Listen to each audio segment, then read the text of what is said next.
الحمدللہ والصلاۃ والسلام علی رسول اللہ۔ ذوالحج کی فضیلت، جیسے کہ ہم جانتے ہیں کہ ذوالحج کا مہینہ اسلامی سال کا سب سے آخری مہینہ ہے، اور اس مہینے کی سب سے بڑی عبادت اللہ تعالیٰ نے حج کو قرار دیا ہے۔ اللہ پاک کلام اللہ میں ارشاد فرماتے ہیں وَلِلَّهِ عَلَى النَّاسِ حِجُّ الْبَيْتِ مَنِ اسْتَطَاعَ إِلَيْهِ السَّبِيلَ، کہ اللہ تعالیٰ نے لوگوں کے لیے حج بیت اللہ کو فرض کر دیا ہے، ان لوگوں کے لیے جو اللہ کے گھر جانے کی استطاعت رکھتے ہیں۔ وَمَنْ كَفَرَ فَإِنَّ اللَّهَ غَنِيٌّ عَنِ الْعَالَمِينَ، اور جو کوئی کفر کرے، انکار کرے، تو اللہ پاک is independent from all the world, کہ اللہ پاک جو ہیں وہ غنی ہے تمام عالمین سے۔ اللہ تعالیٰ نے کلام اللہ کے اندر اہل عقل کو یقین دلانے کے لیے کچھ قسمیں کھائی ہیں تاکہ ان کے اوپر واضح ہو سکے کہ عشرہ ذی الحج اللہ کے نزدیک بہت اہم ہے۔ تو اللہ تعالیٰ کلام اللہ میں ارشاد فرماتے ہیں والفجر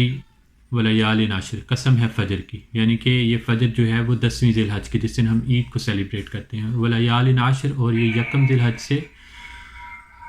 10 ذی الحج تک کی قسمیں کھائی گئی۔ والشفع والوتر، پھر اللہ تعالیٰ نے سیپریٹلی قسم کھائی ہے، یعنی کہ طاق رات کی قسم اور جفت رات کی قسم۔ جفت سے مراد 10 ذی الحج ہے، اور طاق سے مراد عرفہ کا دن یعنی کہ 9 ذی الحج ہے۔ والشفع والوتر، اور پھر اللہ تعالیٰ نے قسم کھائی ہے 9ویں اور 10ویں ذی الحج کے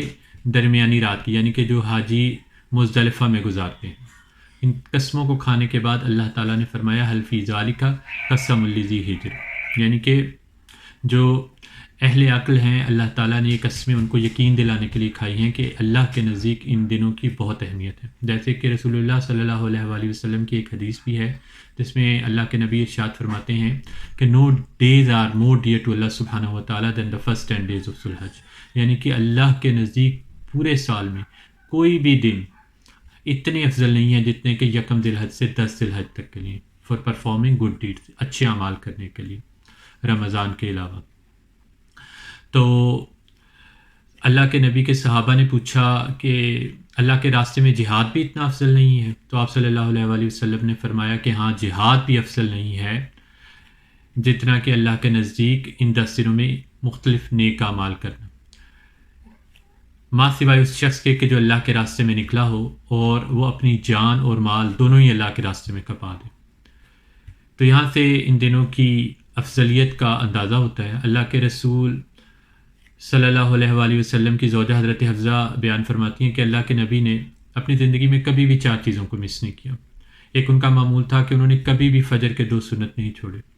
آپ کا فرمان ہے کہ دنیا و ما فیہا سے زیادہ میرے نزدیک فجر کے 2 سنت افضل ہے۔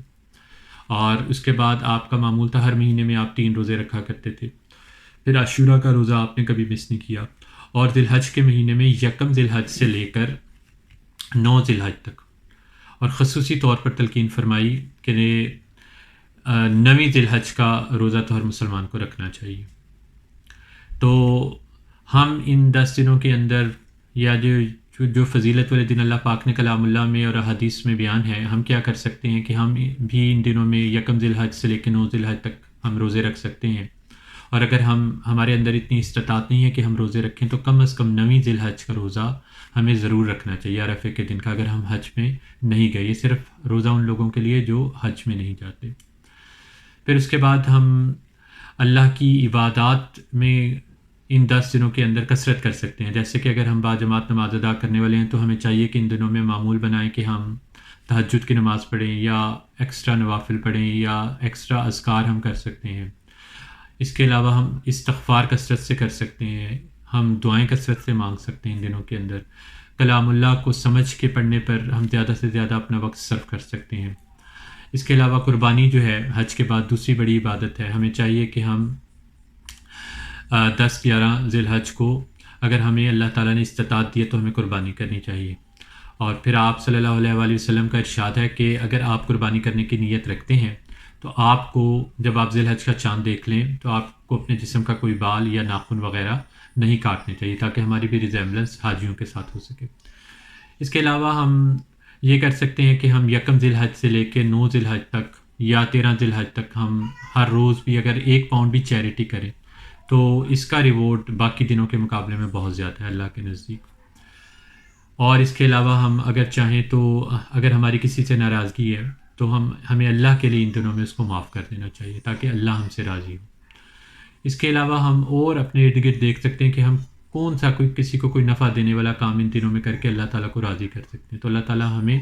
ان 10 دنوں کی فضیلت کو سمجھنے اور ان 10 دنوں کے اندر اچھے سے اچھے اعمال کر کے اللہ کو راضی کرنے کی توفیق عطا فرمائے۔ وما علینا الا البلاغ۔